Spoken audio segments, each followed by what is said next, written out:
to Athletics LLC with Lamar, Lucious, Big League Chew, and my man Clyde. You're about to be schooled in all things track and field. This is experience. Yes, sir. We are talking past, present, future. Y'all listen up. Let's go. Good evening, all. Thank you. Happy holiday week to everyone. Hope we find you all well, safe, and full of cheer for the first round of holiday status. Let's call it that way. As you can see in my background, we got a jump start. So we got the cheer going on already. Mr. Lamar, about to get fat McTurkey, is obviously on that bandwagon too, with his reindeer, Rudolph specifically going on. Thanks for joining. Lucious, welcome to you, sir.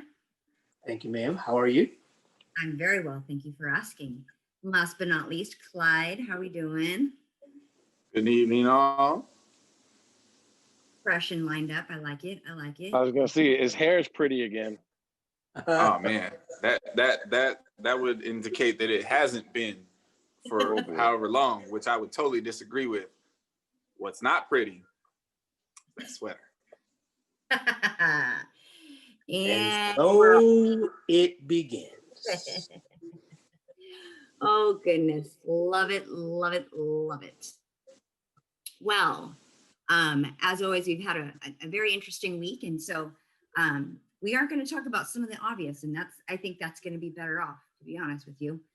So let's start with something fun. Let's start with something that is relatively near and dear to our hearts, per se. You were getting ready to get onto that Thanksgiving dinner table. What is the food that you're most looking forward to seeing and hopefully watching go into your mouth? Okay, I think that Mr. About to Get Fat needs to go take this one and lead off for Indeed, us. for sure. Well, my favorite Thanksgiving food is a non-traditional one. It's probably one of the few things in my household that is actually completely Lamar centered. Everyone loves mac and cheese. I also love seafood. So I was blessed, I think the first time 6 years ago, maybe 7, with a seafood mac and cheese. And it is absolutely amazing.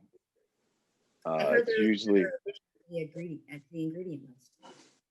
I know that there's shrimp in it, and I know that there's crab in it. I don't know what else is in it, but it tastes amazing. And I don't ask too many other questions. I would venture to say there's some mac and cheese in there somewhere. I meant besides the mac and cheese, Anthony Lynn. Hey, you just couldn't figure it out, so I was trying to help you out, bro. Okay. You know, just get look. See, everybody's always like, "How come y'all let Mouse and Chuck fight like that? How come y'all let Clyde and Lucious fight like that?" Clyde attacked your sweater, not me. Look, Well, he has no taste except the ones in his mouth, so we're good. Miss White puts andouille sausage in there as well. So thank you, Big League, because maybe somebody out there wanted to make it and just make sure to get all the ingredients right. You know what? That's a good point. If they want to make it, they should get on calamity.com. CalamityLLC.com. There you go. Because wifey and her homegirl have an incredible thing going on CalamityLLC.com. You can learn how to cook all kinds of things. Okay. All right. I'll go next. I mean, I don't really have one favorite food per se. Like, I love mac and cheese. I love sweet potatoes. I'm more of a ham than a turkey guy, and dessert's dessert. It's dessert. It's just, what's your favorite dessert? Oh, like I'm a pound cake guy. Pound cake and ice cream. It's always been interesting. That's always been me. Like I don't mind sweet potato pie. Not a pumpkin pie guy at all. Like, I'm good. But pound cake and a little vanilla ice cream, or a nice warm apple pie and some vanilla ice cream, I'm all about that. But honestly, Thanksgiving for me is not, it's about the food. It's about the watching the football games and stuff that, we grew up doing. And I just love the time spent with family during that time. That's what's more important to me than anything else, is just being able to be around my family and, seeing my grandkids and, my children and stuff like that. So that's what Thanksgiving is more important for me. As a person that grew up in a very non-traditional household, Thanksgiving doesn't really rock one way or another on a high list of importance for most people in my family. My sister's all about it. She loves the whole spectacle of it. I have eaten pizza on many of Thanksgiving, but having said that, when I am around traditional Thanksgiving spreads, 9 times out of 10, my favorite thing coming out of there ends up being stuffing. Regardless of which way it's made, I'm not a chef, so I don't know why the various, ways it's done always seem to work out well. But that's always my thing. I hate ham. Never eat the ham. And I do like sweet potato anything, but pumpkin pie is amazing. And I have been eating pumpkin pie because it is Thanksgiving time. I've been eating pumpkin pie around here for about a month because all the stores got it, and I get at least one of them weekly. So pumpkin pie is dope. If you don't know, I don't know what to tell you, but overall, I know what to tell you. Thing. I know what to tell you. Yeah. Oh goodness. I just bought one of like the 10-inch Costco ones. And like I have no shame. Costco has a very good pumpkin pie. Tastes like cardboard. No way. But I have no shame in my game. I don't even cut slices. I just start eating off of it. And I'm like, just eat. It's happened. It's happened. The best Pumpkin thing you pie? can do is take your pumpkin pie, microwave it for 20 seconds because a little bit warm is amazing. Mm-hmm. Sprouts, awesome pumpkin pie. In most cases, I would be willing to give you guys a chance. Not this one. I'm done.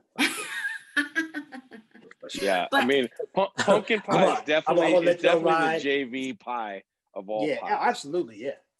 Sweet potato. I like the apple. I like cherry. Sweet potato, apple, all of that. And peach cobbler for sure. Pecan pie. Cobbler. For sure, pecan pie. Look, I like Angela makes a mean pecan pie. Absolutely, pecan pie is ice cream. Yeah, pumpkin pie is a JV starter at best. Start me all day on JV. I was thinking more like ninth grade, not even JV. Just you got ninth grade JV varsity. I'm thinking ninth grade. We missed layups and all of that. We good over here. We good. This is all. Oh no! Look, trust me. When the time comes, if we're all in the same area code, I'm giving you all the pumpkin pie y'all want.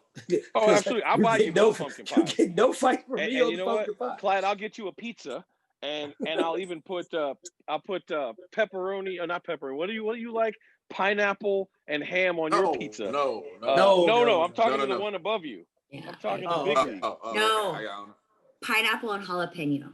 Bomb. Oh my God. The worst indigestion in the world, but pineapple and jalapeno, you've got to try it. It's so good. So I'm gonna say this, Lucious. I made the same face. Oh my God. That made my stomach. They convinced me to eat it once. It's actually far better than pineapple and ham. That's awful. Yeah, pineapple and jalapeno. I just could never understand the whole pineapple and pizza idea. I agree with you, but I'll say this: the jalapenos help dull down the pineapple, and it's okay. Okay. See, for me, if we're all together on Thanksgiving, I'm just celebrating the fact that we're all together, so we can eat what we want. I'm gonna get each of you your own pumpkin pie.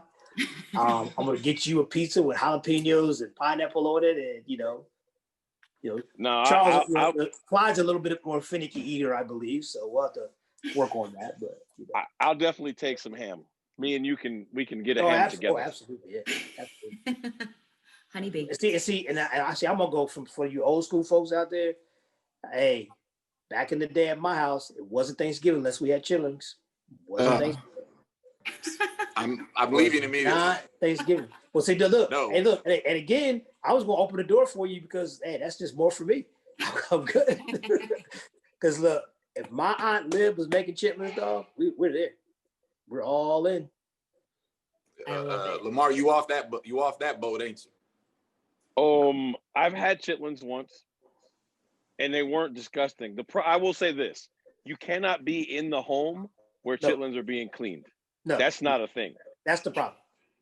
I have done that too, and that's not a thing. That's the problem. But if they're put on the plate and they're cooked right, and you throw some hot sauce, they're good.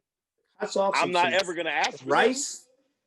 I'm never gonna ask for them, but warm they can be eaten. Cornbread with the right amount of butter on the cornbread.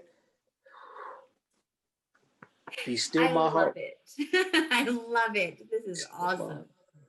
Matter of fact, I'm gonna call my Aunt Liv when we get done. See, you can get some FedEx meals. Can you FedEx me some chitlins this year, girl? What's up? Oh my God, Lord! There are gonna be some people. When they see this episode, they're gonna be like, "I did not know that Lucious was so Southern and ghetto." Country. Yes, there it is. I make no bones about it. My mother was born and raised in a little town called Bluefield, West Virginia. Right? All of her people are from North Carolina. And my dad was born in a place called Molina, Georgia. Molina and Bluefield. Come on, I gotta have a little country in me, don't I? Why does that sound like two black kids on a relay? Molina and Bluefield. Exactly. And remember when I told you about the song when you were playing baseball? Bite like a backhoe.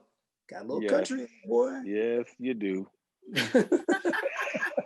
Woo! This show has gone off the rails. They're gonna love this one. What's next, Chew? What's next, Chew? So now that we're warmed up.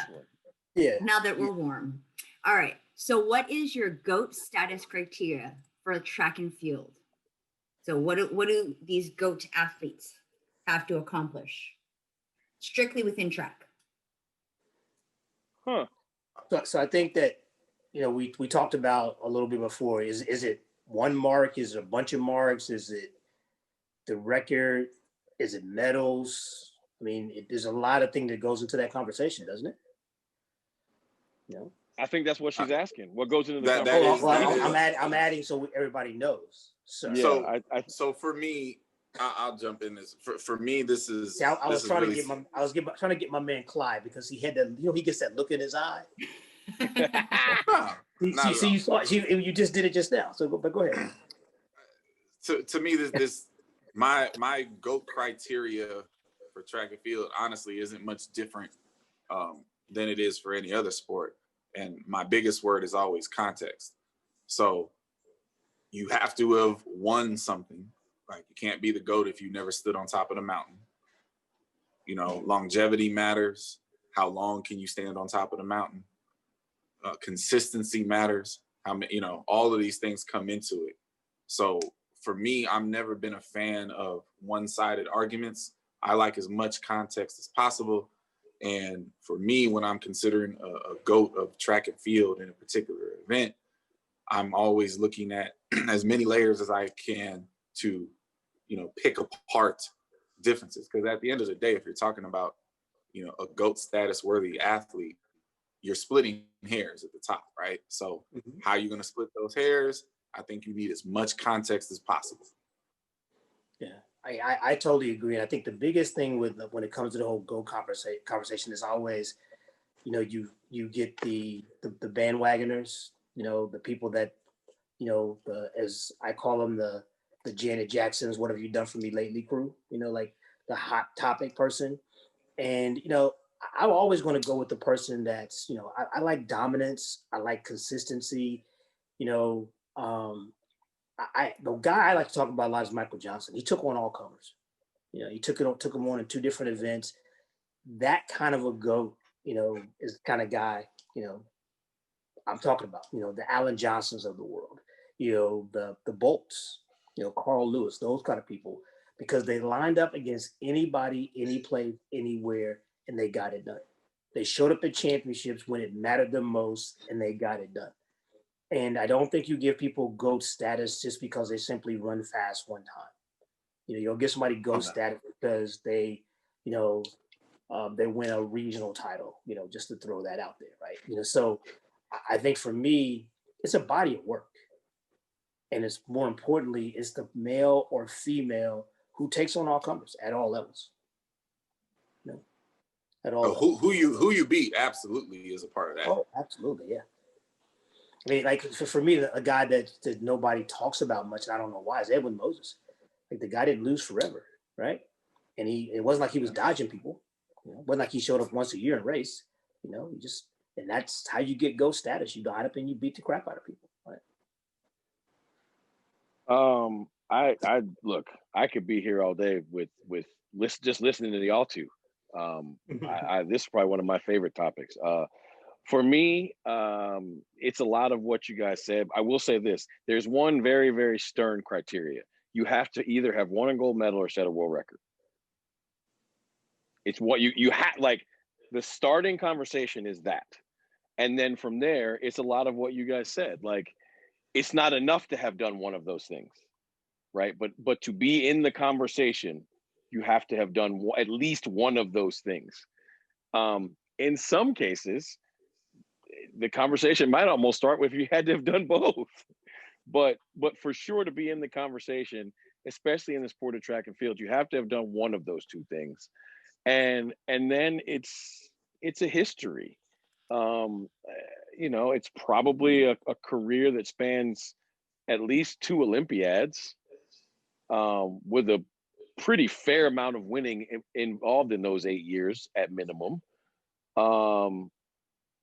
And I don't know which one of you mentioned. I think Clyde mentioned it, that who you beat matters.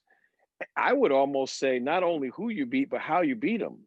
And I say that because part of being a GOAT is having what you do be memorable and iconic. Yeah. Michael ran 1932 and he broke at that time his own world record. Before that, he broke Pietro Manea's world record at the trials. But the reason that we all remember the 1932 so vividly is because there was a chance he was going to lose.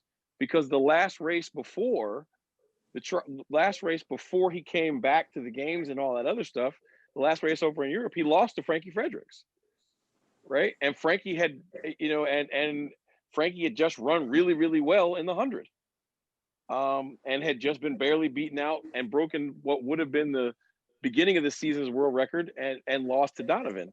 So it was like, it was a race. So who he beat and the fashion he beat them was a big part of the deal. It was also on U.S. soil. That helped because unfortunately I'm an American. So like we saw it all in real time, in regular time and all that stuff, right? Like it's tougher to do an iconic performance and it's on tape delay when you win in Australia. Just is what it is. All true. So are we stepping all of it out? Comes about. So are we stepping out? I know this wasn't in the original part of the question, but are we stepping out and declaring a male and female GOAT of our sport? Are we doing that? No. All right. He passed. Only reason I say no is, look, I'll be honest with you, and I think the audience would want to hear this. I think the GOAT show is literally an entire show of a conversation and a battle back and forth about men and a battle back and forth about women. And I think that is an hour. So the only reason why I said no is I want to, if we're going to talk about who is the greatest athlete male and greatest athlete female of a sport this old and this great, we can't do that in 5 minutes. That's disrespectful. Fair enough. I imagine someone's going to throw it at the live show, but fair enough. And you know what? Prepare. Maybe we'll tackle it then. Prepare. Hint, hint, wink, wink. Right? Basically, someone say that question. Ask that question. All right. So what are some ideas that you could share or would share for fellow coaches who have to handle the longer break that comes now with some schools not allowing students to return or student athletes to return after Thanksgiving? Uh, mine's going to be short, so I'll jump in there first. And this would probably be a little bit unpopular. Uh-oh. Honestly, given all the context that is everything that we are dealing with and the various slanted situations that are going on coast to coast, the best advice I can give is really simple. Don't worry about indoor, focus on May. Because like the opportunities to compete are going to be crazy or non-existent for some people. I know some people who have barely been able to train their athletes this fall and have no shot to train them over the next 6 weeks. I know some people that got to start right when they normally started. Like, it's going to be such a random collection of mess. Our sport ultimately is always defined and remembered by what happens outdoors. Whatever indoors is, it is. Focus on May and have everybody ready to run for your outdoor conference championships and make the best out of it. Well, I'm going to go on a totally different angle than that, because I think that why don't we just set everybody's hair on fire? I think that you have to prepare in some way, if you can. To just sit back and go to hell with indoor, I think is a horrible idea, because then you're going to be presented with the fact that you have to compete at some level indoors, and then you're not going to be totally unprepared, and that's where injuries and loss of confidence and stuff will happen. So the one thing I'm gonna say to people is just be patient. Do what you can. I'm a big proponent of if I put 5 things on a sheet to be done in a week, if I get 3 of them done, I'm happy. Give them workouts that they can accomplish, things that they will try to at least get after.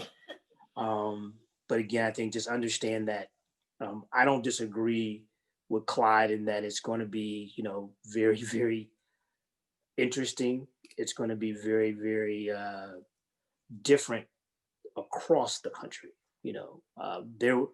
I don't agree that there's going to be a ton of people that compete, but there's going to be some people that won't be able to get that done. I do agree with that for various reasons.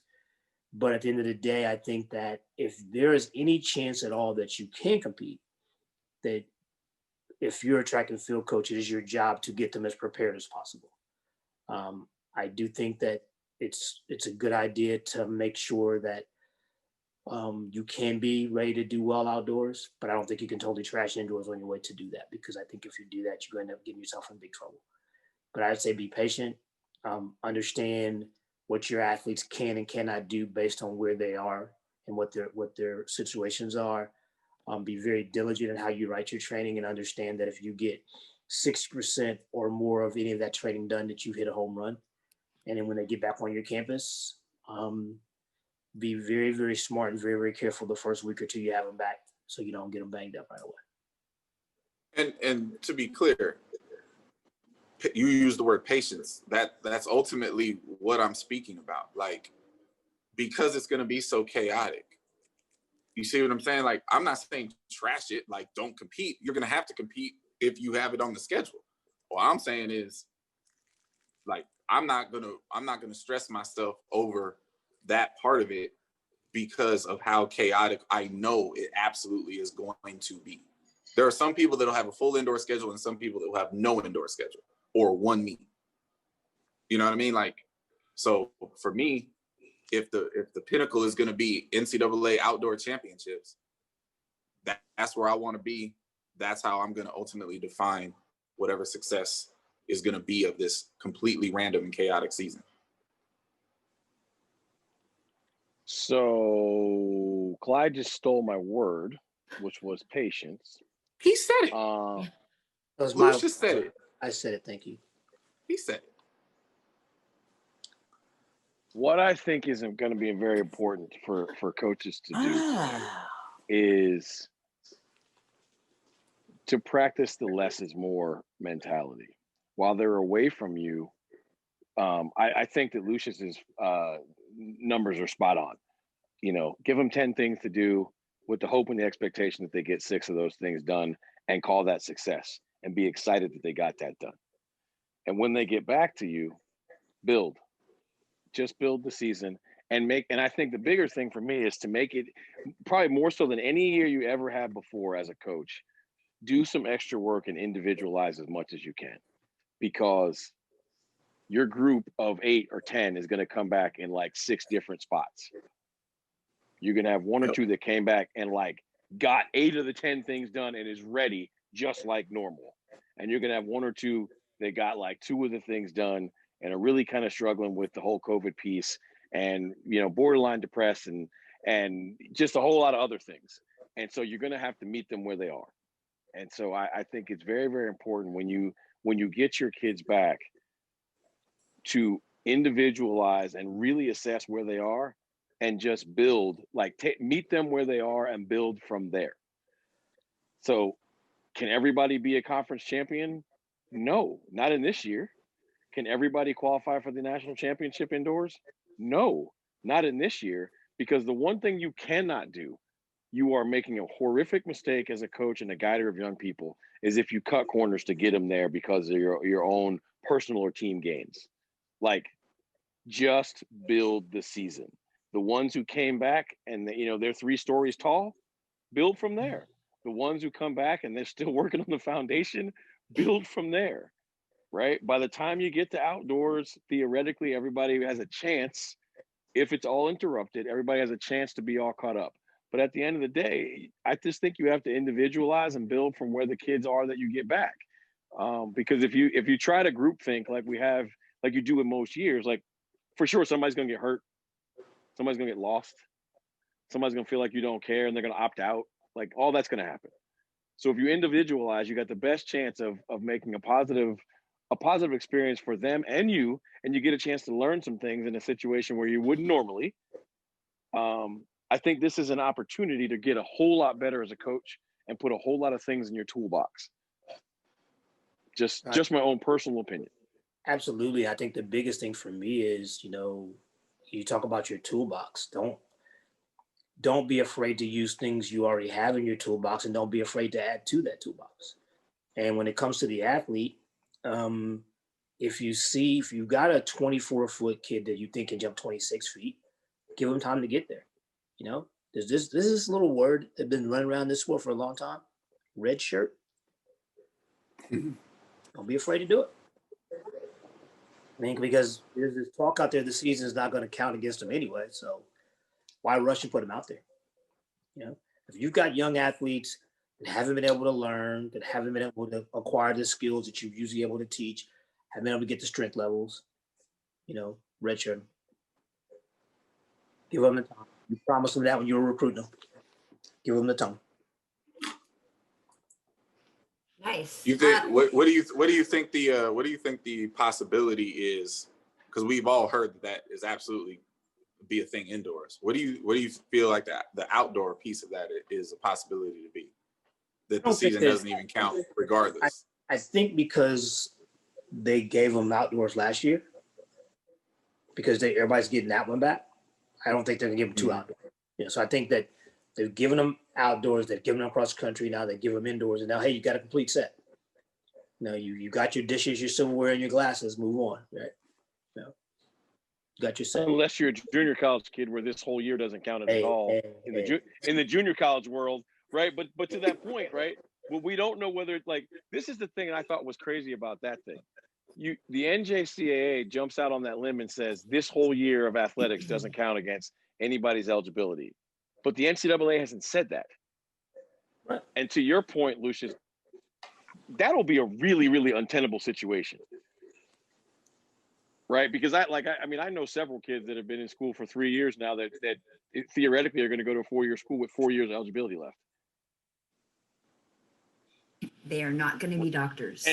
And just imagine, because I've dealt with this a little bit, imagine working at the eligibility center, right? So are you trying to get kids declared eligible for their sophomore year, but last year didn't count? Or are you trying to get them eligible for, this is their third year after high school? The eligibility center has nothing to do with a kid going from JUCO to four-year school. Well, not necessarily eligible. Your compliance people who have to certify, right?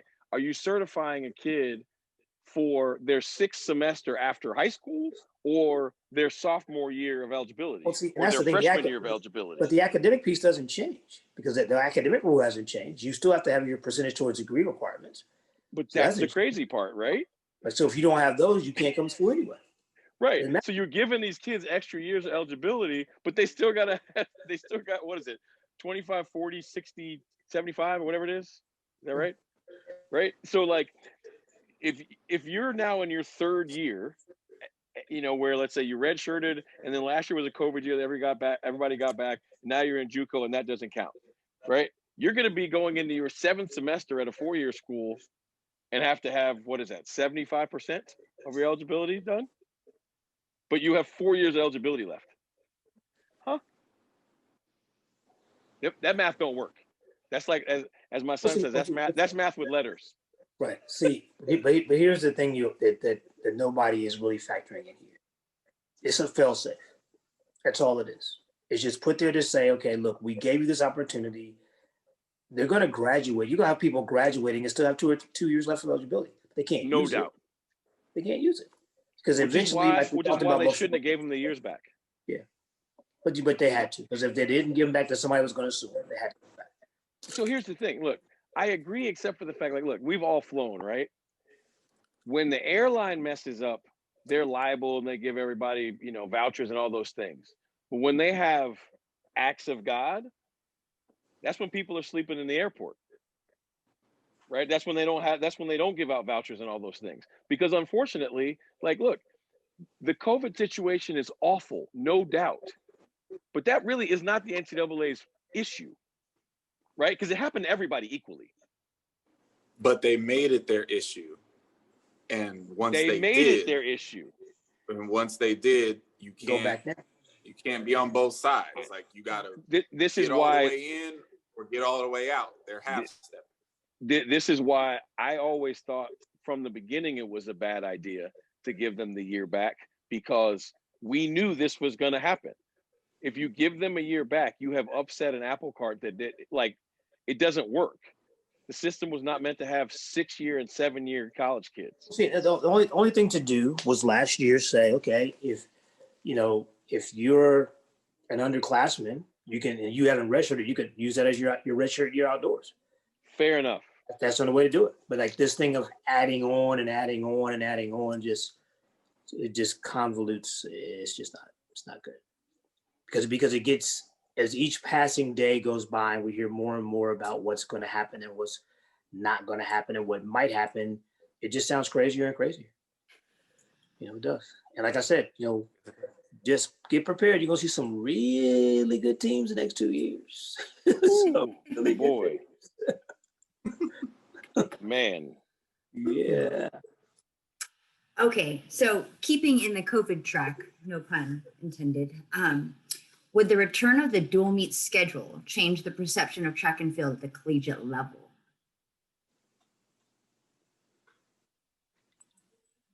I have, go ahead. No, feel free, Clyde. I have a problem. I guess I'm confused about the premise of said question. Change it in what way? Because I don't think there's a universal standing of what the perception of college track and field is one way or the other.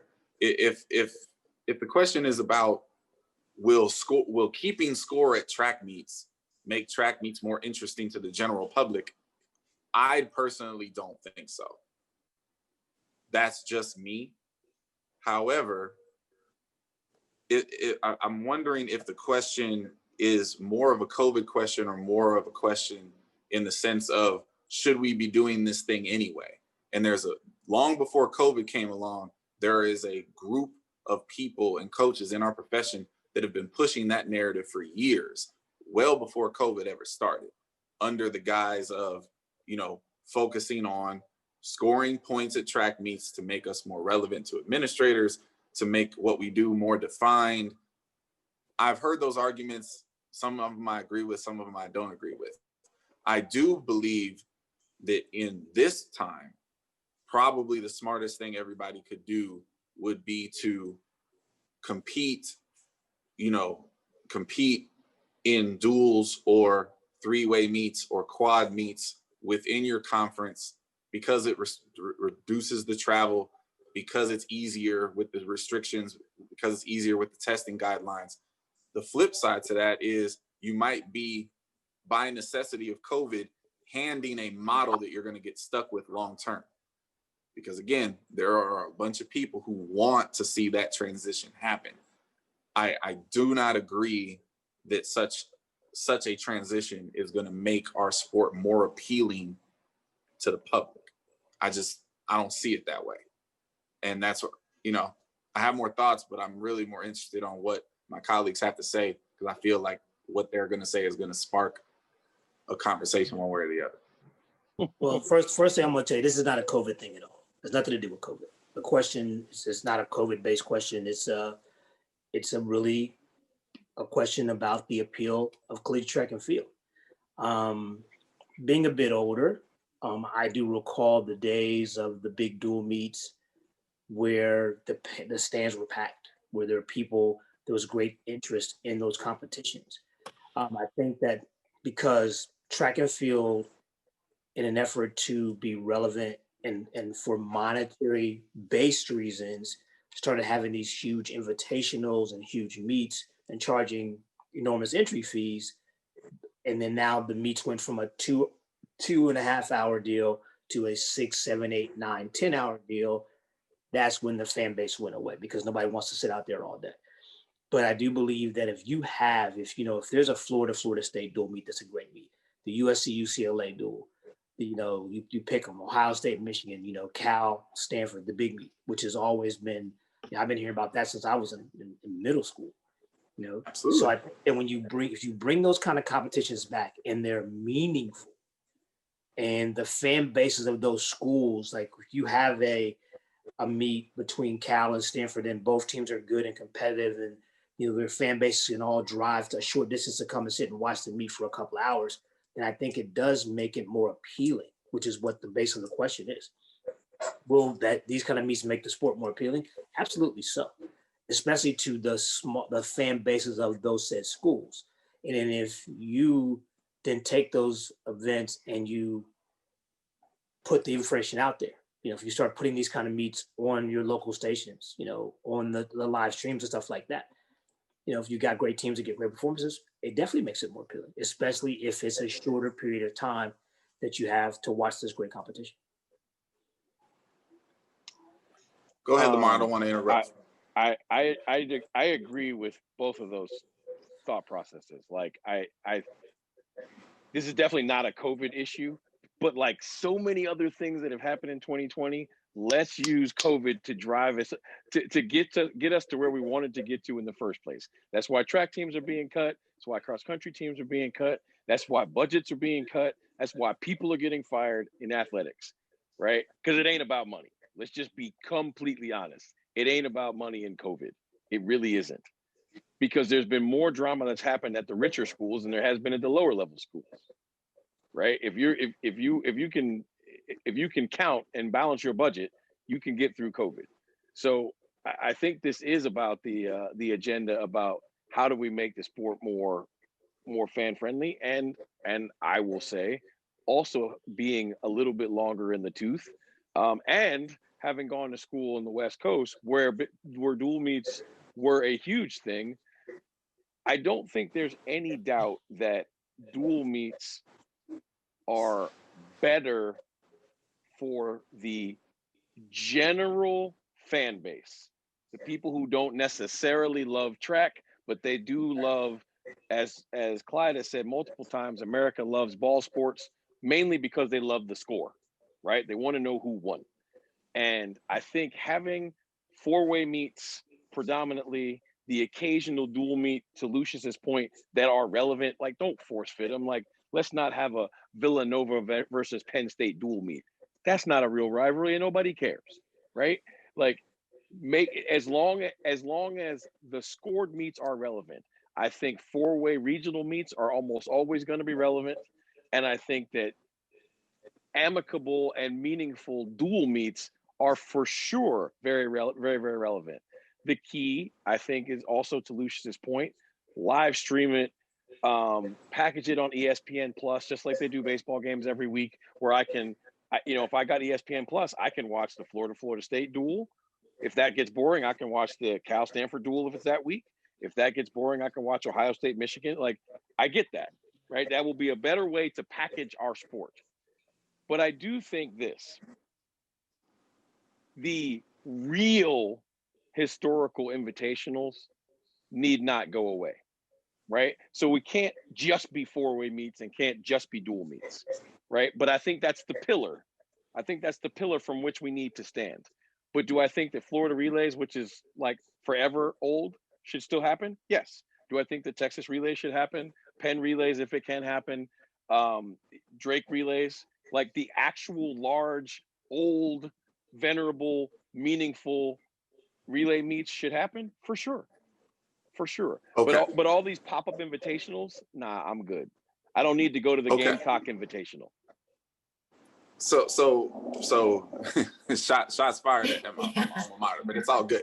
No, so here's the thing. It wasn't even meant. It wasn't even meant like that. I know. I'm just playing. Listen, I went to UCLA. I totally understand. Yes, I did. I totally understand the appeal and the pageantry and the rivalry of USC versus UCLA first weekend in May every year. It's dope. It was absolutely the most fun meet every year during the regular season. We all looked forward to it. Totally get that. I currently work at Berkeley. The meet on our schedule that I'm most excited about that's not postseason is head-to-head with Stanford. Absolutely. I get that. So those meets still exist and exist all over the country in their small pieces of the people that have continued to do them. My issue is, how are we attaching the very key word here, meaningful? If you tell me that the best thing for the sport moving forward is a dual meet with Stanford and then 3 or 4 quad meets within the Pac-12 that are scored so the Pac-12 fans can pay attention, understand the score, and have more interest in it, and we're going to put it on TV, I'm with all of that. I don't need to go to any invitationals except maybe Florida Relays one day and Mount Sac every year. I'm cool with all of that. However, we all know and have heard, and for years, we know that the word meaningful of the scored meets ain't about the regular season. It's about changing the postseason, because the people that advocate for those changes, what they want is a team-based championship, not a performance-based championship. They don't want individual X from small school X to pop up and win the 400 meters at the national championship. No. They're out there advocating that there are 15 teams at the national championship. Pick your 28 best athletes on your roster, and that's what we're looking at on TV. And they would use the scores of these duels and quads to justify who are the ranked teams in the country. That's the end game that this debate has always been about, and I am fundamentally against that. So if you tell me we're going to go to a dual meet, quad meet, tri-meet schedule, but the postseason is going to remain the same, where we're going to line up and race to see who goes to nationals, 100%. I think that's the best of both worlds. I think that's the middle passage to success. But if you're going to change the national championship into a team competition, I'm out. Well, the first thing I'm going to say to you is I don't know like what you were listening to, because I think that the question was, how will it make the sport more appealing to the fan base? This isn't about some conspiracy theory to take over the sport and make it a team sport. It's not the question. It's not about trying to do anything other than having competitions that make the sport more appealing to the fan base. That's what the question's about. So, okay, but there's an end game. I let you talk. Hold on a second. I let you talk. There is no end game to what I'm saying. Maybe in your mind there's an end game because that's what the doom and gloom does. It's an end game. The end game here is simple, okay? The end game is simple, is that we're trying to make the sport more appealing to the fan base, okay? And in order to make the sport more appealing to the fan base, make the competitions smaller, make them of higher quality, and make them so that people can come out there and spend 2 or 3 hours with their family and not a full day. That's the basis of the conversation. Okay. Nobody's trying to take the sport and change it at the higher level. It's not even part of the conversation. So for me, back to what I said before. Okay. If you have a regular season meet, and we've seen some of these meets before. I remember going to an indoor meet at Kentucky. It was Kentucky, USC, Texas, Florida, Miami. It was like 7 good teams there, and we just banged away at it. It was an incredible meet. You know, if we had more competitions like that, okay, it doesn't have to become a team thing, because you're seeing the team concept all year long, and the qualifying still the same. Because back in the day, there wasn't a push. The reason there's a push for team qualifying now is because there's too many big invitationals, and you never see the head-to-head that they want to see. That's all that's about. So if you give them that during the regular season, then everything will stay the way it is. You don't have to worry about that happening, because all this is about is getting the fan base to be more involved. That's all it's about. Well, I agree with you that the regular season, small meets that take 2 to 3 hours against people that your fan base want to see you race is absolutely more interesting. I don't dispute that at all. No one out here on the West Coast is really interested about what Cal Berkeley would do performance-wise at the Florida Relays. Like, nobody cares, right? But if the meet is this Saturday, it's us, it's Cal and Stanford against Arizona and Arizona State. That might be interesting. I'm all with that. You like, I totally understand that. And that's the basis of the question. You know, how do meets like that make the sport more appealing? We don't want to change the sport. Nobody wants to change the sport at the top right now. Look, hold on a second. I'm not going down that rabbit hole with you. We've talked about this on a previous show. There's people out there that want to do it. Look, I did a great job of selling that crap, and you know that's not what I want. I said it publicly. Okay, so stop it. We ain't going down that rabbit hole tonight. Okay? I don't want to go down the rabbit hole. I just wanted you to admit that those people do exist. Okay, but but the bottom line is that's not what the question is about. We're trying to make the sport more appealing. I just want to say one thing. I do think the one tweak I would make to what we do currently by ways of postseason is, I do think that the first round regional, whatever word we call it, right? I do think it would be better if there was a score. I mean, put a score on it. That's fine. And that's just like, a score on literally, like, run the meet the way we run it, but like make a score and have an all regional team. And the only reason I say that is because like they do that in every other sport. You know what I mean? Like the only thing I've always found about this particular maturation of regionals first round is it's probably the best. It's the best regional concept we've had, and we don't score it. Like, this would be the easiest one to score. Hey, I'm all, look, slap a you know what I score mean? on Like, it. like You it can even hand them a trophy. Relevant. Yeah, slap a score on it. I'm fine with it as long as the score give them a trophy. Doesn't affect the advancement. Which the original regional did do that. See, the original regional did have that. Yeah, it had a team score. It did. But it didn't affect advancement, though. It didn't. Right. Exactly. And I think that's all I want. I would just like to be a score. I don't want to change the advancement procedure that we currently have. If we're going to stick with what we have, I don't want to change the advancement procedure from what we have. We already had a whole nother show about what we think the advancement procedure would be. So I'm not trying to change it in today's conversation. Right. I'm saying if this is what we got, I'm good with it. Just let me get a score. I'm fine with that. So that nobody goes to a track meet and walks away from a really, really good track meet and says, well, who won? Like, that's always bothered me.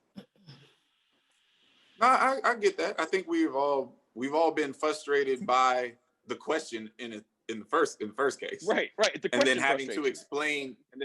explain it to the novice, like it's irritating. This is how I explain the regional meet to people.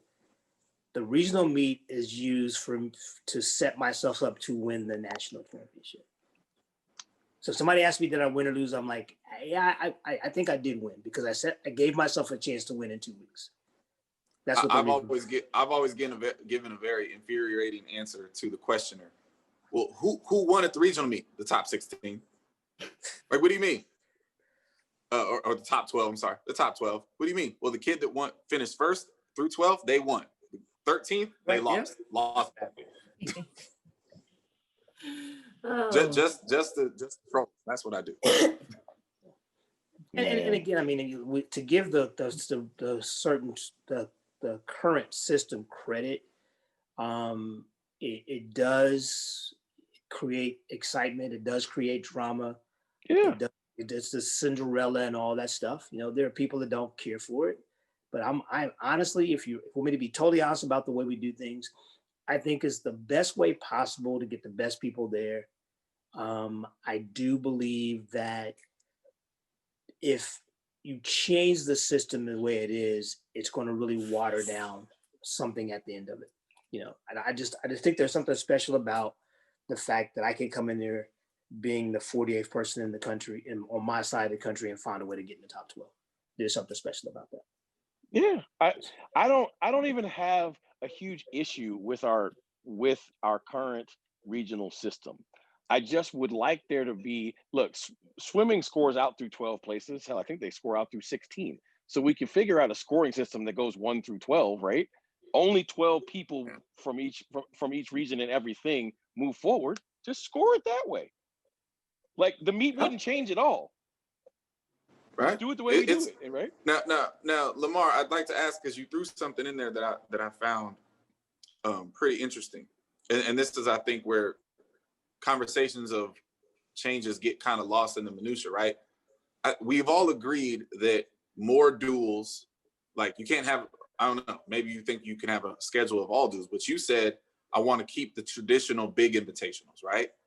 Mm-hmm. Well, isn't that kind of the issue though? Like, don't everybody has an invitational now, and most people would claim that their invitational matters at some kind of level, right? So are we saying, like, is it a thing where, okay, your regular season schedule is like this, it's all duels and tries, but you get one invitational per year, you get one invitational a year to pick, you know what I mean? Because it's like, you know, Texas Relay doesn't want to go away. I would love, like, look, and again, being better fiduciarily sound stewards, that would actually make a lot of sense, right? If you live on the West Coast, you predominantly are going to go to Mount Sac. If you live in the Southeast, then you're probably predominantly going to go to Florida Relays. If you live in the Midwest, you're going to go to Drake. If you live in the Northeast, you're going to go to Penn. That means that everybody can't go to those things? Like, that's okay. If your school will let you do that, I guess that's okay too. But really and truly, like, that would make those pieces relevant, but not supersede what's most relevant, which is the end of the year. Right? Yeah. See, the big issue here is that people haven't changed their mindset. See, back in the day when you only, you know, when there was the auto mark and then there was the provisional mark, you had to traipse around the country to find the best places to compete to get said marks. You don't have to do that anymore. You know, so like when people say, I got to come to Florida Relays, yeah, okay, you can come, but you don't have to come here to get in the top 48. And that's the problem. People still have that same mindset. Or if I don't go to Mount Sac, if I don't go to Stanford and run the 1500, I can't get an NCAAs. No, you can't. You know, and the thing, the regional system lends itself to people who teach their athletes how to compete. Mm-hmm. That's what it is. Because chasing a mark and going to California or Florida or wherever you want to go to get a good mark in any event is not getting you to the championship. If you cannot line up and compete on the day, then it doesn't matter. And get in the top 48, then get in the top 12, then get in the top 8, and then go bang away from the final. That's what you do. That's And to that point, I Clyde, agree with about a whole season of dual meets, because I am older, my senior year, we were 11-0 in dual meets, and my team actually beat UCLA, Washington State, Texas, Washington. I can't think of them all, but we had dual meets all over our region, and basically went again. I think Davis was in there at some point in time, and we beat everybody, right? And look, and then we went to the Pac-10 championship, and we got third, right? And then and then it was like that portion of the team concept of the whole deal, right? That was the whole team.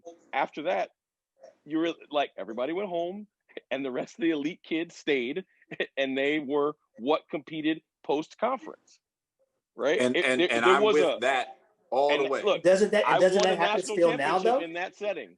Doesn't that happen now? Here's my thing. Yes. So COVID or no COVID, right? So is it possible for me to run the Florida relays, go to Florida State, run a meet, go over to North Florida and run a meet, and have the Tom Jones meet, and then go to the conference meet, and still get my kids ready for the NCAA meet? Perfect. Absolutely. Sure. And I never went further than 2 hours from this town. Right. And that's the whole problem. Yeah. And that's where, like, okay, financially it would be better for people. Okay. Because my big thing is this. Okay, if you want to get on TV, get to the NCAA meet. Do well there. I promise you're going to be on TV. If you want to do well at your conference meet. I promise you'll be on TV. But I don't feel like you have to run out to Mount Sac or run up to Penn or run anywhere to be in the top 48 in your half of the country. Well, you got to be a better coach than that. Got to be. And all the coaches who are listening to this, who are in the Northeast, who are in the Midwest and the Upper Midwest, who say, well, of course they'll say that because they went to school in California, they live in the Southeast, and all that other stuff. I'm just gonna say it like this, man. If you dominate your area, you're gonna be in the top 48 in your half of the country. So if you stay in the Midwest and never leave the Midwest, you're going to qualify for the regional meet. And if you're good enough, you're going to get out of the regional meet and go to the national meet. You do not have to, if you live someplace cold, you don't have to go someplace hot every week or 3 times in a year to qualify for the regional meet and then go to nationals. It's just not true. It's just not true. No, I agree with you on that. And that's why I think, like I said before, if, some version of, you got your one big invitational during the year. Like I was just in the SWAC, right? I'm certain that the SWAC schedule would be more entertaining to the fans of the SWAC if instead of going week to week to week to invitationals, it was us against Alabama. It was Alabama State against Alabama A&M one weekend, and then Alabama State versus Texas Southern the next weekend. Like that would be more entertaining to the people that care to watch and pay attention to the SWAC. It would be a building crescendo to the conference championship, which usually is the place where the marks that get you in come from anyway. I totally agree with that. I am paranoid about the larger thing, but I'm with you on all of that. I get that. Yeah, you can. Your paranoia is not warranted there. That's not gonna happen. Like I look, we've all been in those same meetings, Clyde, and I hear you and I understand what you're saying. But at this point in time, there's too many people who have sound thought processes who will just never let that happen. Because that is exclusionary, not inclusionary. No, I understand what you're saying, but because it is exclusionary and not inclusionary, here's the thing. It won't fly. Understand this. If it was going to fly, it would have flown already. Facts. That's the thing you don't understand. It would have flown already. And see, like, another thing too is COVID actually helped it not fly. Exactly. Other thing too, even before COVID, it wasn't going to fly because it was more expensive that way. Yes. It's more expensive. All right. Because now, okay, so think about this now. Now you can take your roster of 30 people when you qualify as a team. Now you're taking 30 people to the meet. So you got men and women going to the meet. That means you got 60 people going to the meet. Yeah. No. just not the way we're structured, not the way we're made. And at the end of the day, like I said, go back and remember, I don't know if you were in the league when we used to have the SEC quad meets. Yes, absolutely, and they were dope. They were phenomenal. They were dope. Every time you went to one of those meets, something big came out of it, and I think that that's what this question is lending to. Like, what happened to those competitions, the duels, the tries, the quads? The people could come out and be there for 2 or 3 hours and go home. That makes the sport more appealing, and you get exciting, competition out of that. People are gonna come back. Well, wow, did you hear last year this happened at this meet? They'll come back. You've been to the Florida relays. There's a certain part of time when the stands are packed, and then slowly it dwindles away, and then the sun goes down. There's 4x4 time, and everybody shows back up. Right? Absolutely. This is very true. That's funny. Well, great insight. And I know, I'm sure some Midwest, Northeast coaches are shaking their heads at you right now, but there's sound reasoning. You always have to be open to the change and not just embody everything that's been happening should keep happening. And to that point, Big League, I think, nobody's saying they can't come. Mm-hmm. It's not necessary. Exactly. They don't have to come down here every weekend is what Get Fat said. His point was that, you can come, just don't feel like you have to come every weekend. And also, I grew up in Ohio. Once it gets to be April, you can run outside. That's not a problem. I'll share this as an example because people always think it's real easy when you live in warm places, right? Two of you have lived in the Bay Area for the vast majority of your life, so you know that when I say this, there's no hyperbole. January, February, March, and 3/4 of April, it could rain every week. It could literally be sunny Monday through Thursday and rain on the weekend every single weekend, right? So when I was the head coach at the University of California, I took my team to Florida relays. This is a can't miss proposition. I got California kids. I'm taking them to Florida relays. We wasted $27,000 because it's the only time in his tenure the meet had to be canceled. We ran for one day. Yep. Monsoon sideways rain. And then when the rain stopped, it wouldn't stop lightning. I mean, like literally, it was like the sun was out and it was lightning. It was the craziest thing ever. I saw a lady I thought for sure was going to die. She had an arm full of he remembers this. This lady had 20 javelins in her hand. She was walking across the infield at the University of Florida in ankle-high water during a lightning storm. That's horrible. She's literally carrying lightning rods in her hand. In water. And so we ran over to help her. So, we weren't much smarter than she was, but we just both had this thing of she's going to get struck by lightning. For sure. This is in-person Final Destination. The head coach destination. of Florida and the head coach of Cal come running out of nowhere. It's coming down sideways. Yeah. And we go grab javelins from her and take them wherever she was planning on going, which I think was the shed. The shed. That would have been a hashtag Florida moment, if anything. Not the university, the state. Exactly. Sure. Exactly. And so I share that story just to say, like, look, there's bad weather everywhere. Yeah. I coached at the University of Oklahoma. We were in a track meet. It was 83 degrees and 71 mile an hour winds. I mean, it's not a track meet either. No. Right? I'm watching javelins go down the middle of the sector and then get blown 10 meters out of sector. So at the end of the day, like, look, we all deal with it. We all deal with crazy weather, and it's an outdoor sport, and it's the nature of it. And the beauty of it is, you just got to be in the top 48. And then everybody has the same weather, and then we can, and then that's, again, goes back to what Clyde loves about the regional. It gives the little guy a chance. I mean, let's be honest. Most of the kids in the top 48 were going to be in the top 48 the day they signed their letters of intent, no matter what school they're at. Most, not all, most. Good insight. It's definitely most.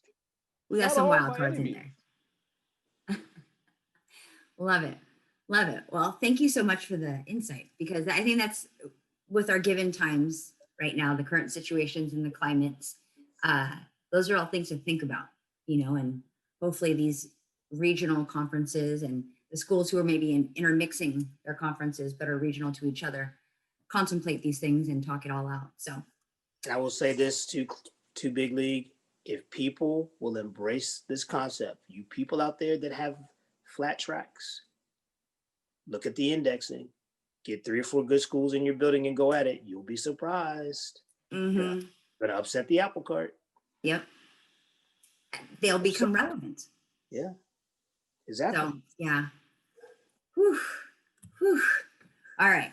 Well, let's take our business hats off and have a little fun. Mr.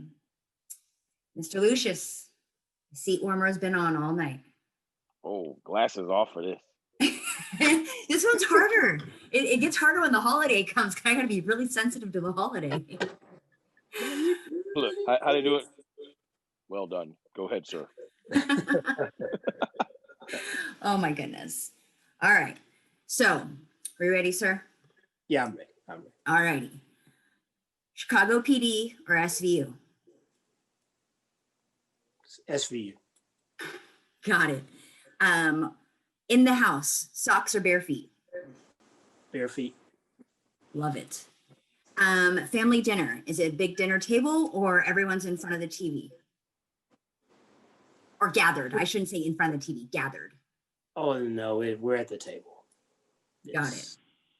TV's not even allowed to be on, so that's my house. we're at the table. Right? Exactly. No elbows and linens around. Yeah, exactly. Yeah. See, but Clyde, I didn't grow up in that. Clyde, I was on the couch with the dinner tray, a TV tray, as we called it, a TV tray, watching whatever it was. You're flying somewhere. Are you flying private or on a charter or a commercial flight? Say it again now. You're flying somewhere, any given destination. Are you flying private or a charter or on a commercial flight? Private or charter? I love it. We're gonna go. We're gonna go. We gotta go first class. Come on. Your next vacation spot will be.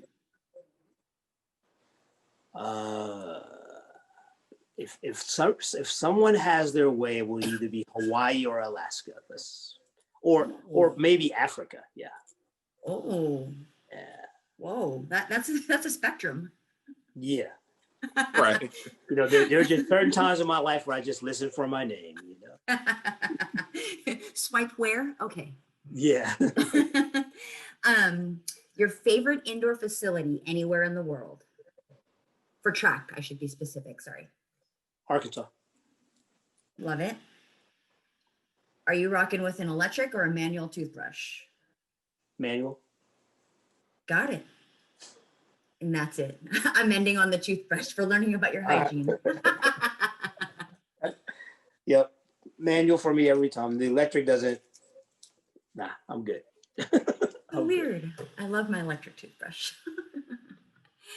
Anyhow, all right. So rounding out this episode, as always, we will give some love to our heartbeat props, where we just lift up some names, lift some people, some groups that have helped us be the people that we are today, where we are today. So do we have anyone who is breaking out their pants, stretching the seams to talk about someone or some people especially? Not for that reason, but I'll go first. Honestly, my heartbeat props for this week. We are up against Thanksgiving, and in many cases across the country, that is going to mean the end of fall training for a lot of people.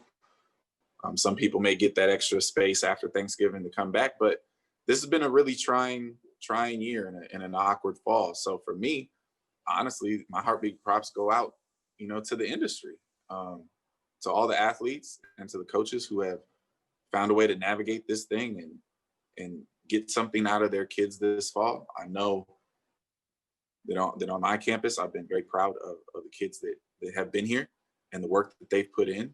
They've been focused. They've been attention to detail. They've been dialed in, and they worked their asses off. So, sprint crew a UC Berkeley sprint hurdle crew. I'm very proud of the work that you guys have put in, and I'm excited about, you know, what next semester is going to look like, and keep grinding. And for everybody out there that's got through this, you know, relatively unscathed, hats off to you, because we all know it has been chaos at its finest. I'll go next because ironically, that is actually who I am lifting up as well. The all infamous Choose crew over in Indianapolis.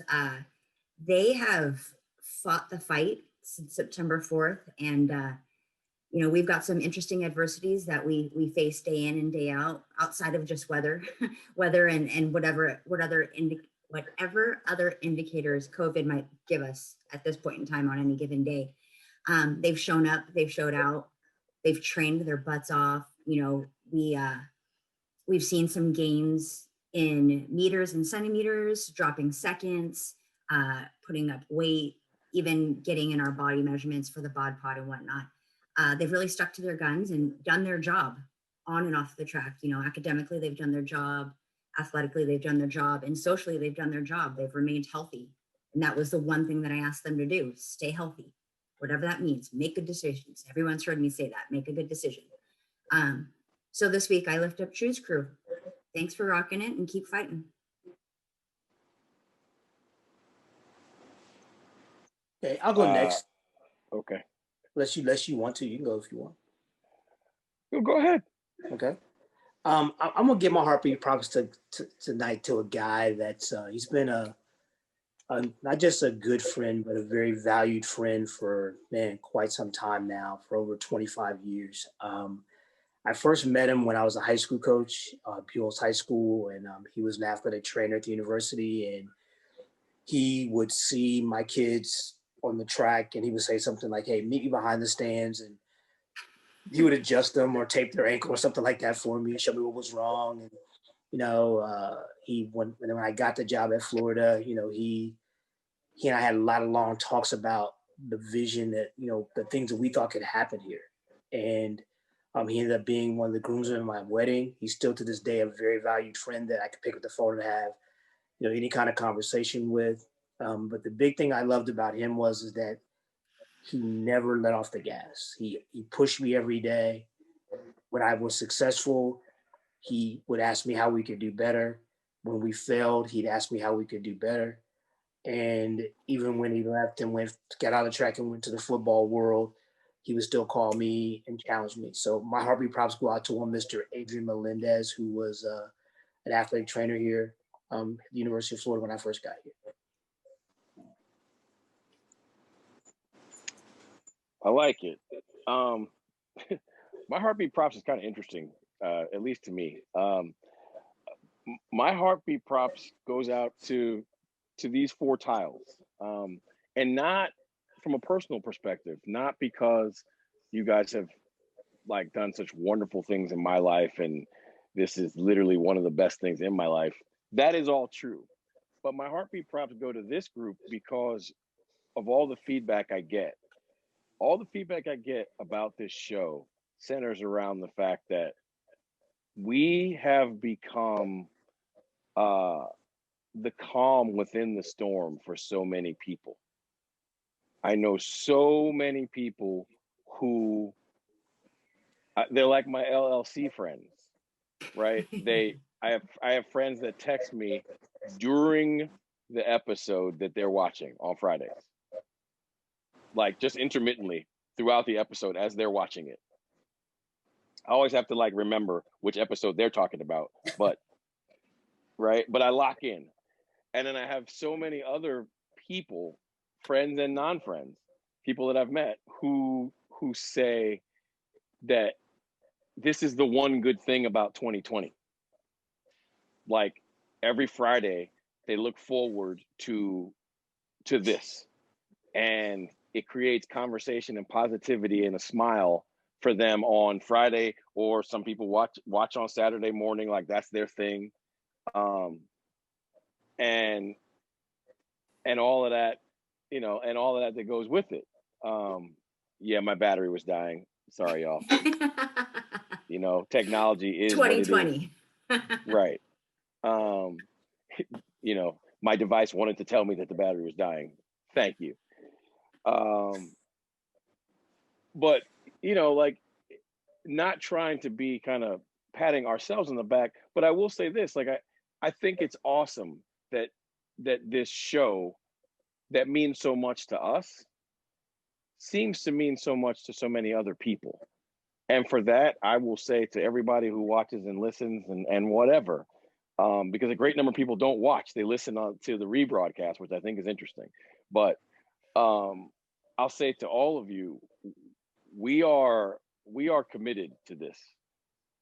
We joke about all the things that we go through to make sure it gets filmed every week, but we're trying to be like the SVU of internet shows, right?